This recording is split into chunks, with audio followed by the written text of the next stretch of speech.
welcome to Broken Tool Garage. This week, if you're watching this episode right here, I'm going over priming. So that's kind of going over what I did to do the prep for the priming, which is sand the vehicle down and have it ready to go, right?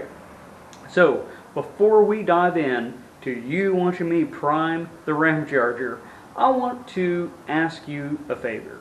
This is a YouTube channel that is up and coming. It's a Fox Body Mustang YouTube channel that I've been watching. I've learned stuff already from this guy. He's pretty sharp. So could you please drop by and check out my Mustangs? Alright, let's just get right into priming it up.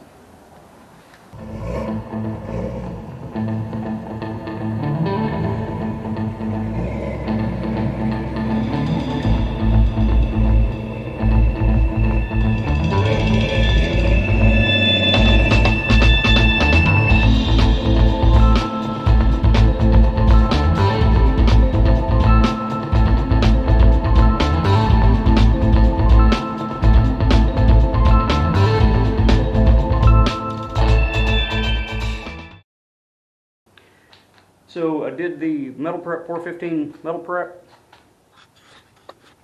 and over the weekend, I put that on, let it sit, did the 30-minute, kept it wet, did a good job of that, wiped it down with water, air hosed it off. And then I still saw some surface rust popping up in there because I let it set over the weekend. It's been rainy, it's springtime right now. So what I did was I went in and just 415 metal prepped it, and that took all that surface rust off, air hose it off again, and then I come back, of course wipe down with water, and that way you get all the 415, all the acids off there, because that's what it is.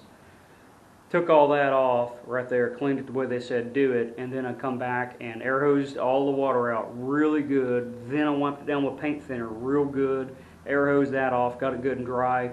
And I went through and just used some regular old Rust-Oleum paint for now and covered it up.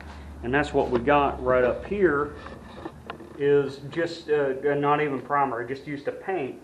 And what that's doing is I got all the water off from cleaning off the metal prep, and then I went back and I've sealed that right now.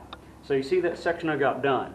So I'm going to keep using that method all the way around, and whenever get everything done and I'm ready to paint, that's easy to sand right back off, but yet it's also giving me that protection I need, while I'm in the garage, while I'm working on it. Because this is going to take a while to get done. This isn't something that I'm doing in a weekend. I think I'm starting week 2 or week 3 on it or something. I can't remember. But this is going to take me a little while to get that done. Okay, I'm just about ready to prime. Got the gun out, cleaned it. I'm gonna try the little gun right here because my other gun is starting to drip and everything. So I am gonna, since the little gun is for detailing, what I'll do, I'll just thin my primer down just a little bit further than what I usually do. I'm trying to remember what I used to do. I think I did 1 to 6 or something like that is what I was doing on here. So I might do try 1-6 and see how it sprays, and I'll make it through it. Alright, so got my little water trap on there. I need to take my polyvance right here, do a wipe over, which I'm about to do, and then I'll start mixing up my primer. I'm getting the gun all hooked up and everything. Get the primer mixed up. So this is what I got on here. I used some moving blankets up there. I did the tape and paper and there's some moving blanket. There's a couple little spots, but I don't think I'm going to generate that much with some primer. Now down here I might have a little bit of issue. I'll figure that out. If I am getting a little bit of overspray down there, what I'll do, I'll just come back, with its primer, I'll wipe that off right quick, but then I'll tape all that off, so should be good. I'm not putting something on my wheel because that'd be a pain to tape off. Alright, well, that's what I'm about to do. I need to get this wiped down right quick. It's hot, it's 90 degrees in here. I have no air movement other than a little fan in the corner that's pulling out, and that's my intake in. And that's, I've swept this, I've mopped, but still that's going to generate dirt. And I know that on primer it don't matter all that much, but I want to use the same technique. I want to use the same technique on primer as I do on paint, and then it's more muscle memory.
got you all crooked over there now.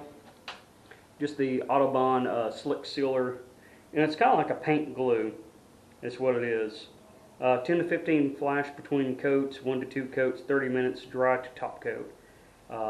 And then after, that's the window up to about 24 hours. Then after that, it's completely sealed and you can't put paint on it. You'll have to go back and do it again. So whenever I get ready to do this, I put it on, maybe show you right quick, and then get my paint mixed up. I got a little bit of soak in there because I'll be using the hardener because I don't want to go back and do it again. And then I'll get everything painted with that satin black with hardener on there and show you what it looks like. And then hopefully, wait, it won't even be sealed then. That's what's great about these projects is to go in, and I don't want to say do it right because that's open to a lot of different interpretations. I think I want to use the term do a thorough job on it. And it's still open to interpretation, but at least we're narrowed down a little bit, right? But to go in and I don't want to go back and, I don't want to be back into it again. So I'm trying to do the best job that I can on this so that rust is not going to come back. And whenever I get ready to paint it, I'm ready to go. I think this video's lasted a long time, especially if I keep talking to you the way I am right now.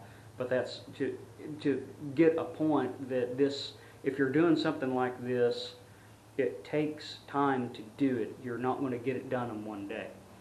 Now, once all the painting is done, I can finally get to what the real goal is, and that is sealing the glass, which is where we started.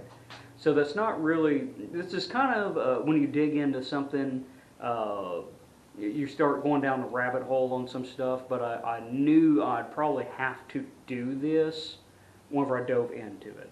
So it's not really a rabbit hole, but it's going through all the little bits and pieces on an automobile, and that's what you get into whenever you start restoring a vehicle. That's back to realistic expectations right there of what you're going to do when you go in and restore a vehicle, or even just try to clean a vehicle up and get it running and back on the road. You can really dive into a lot of time into these things.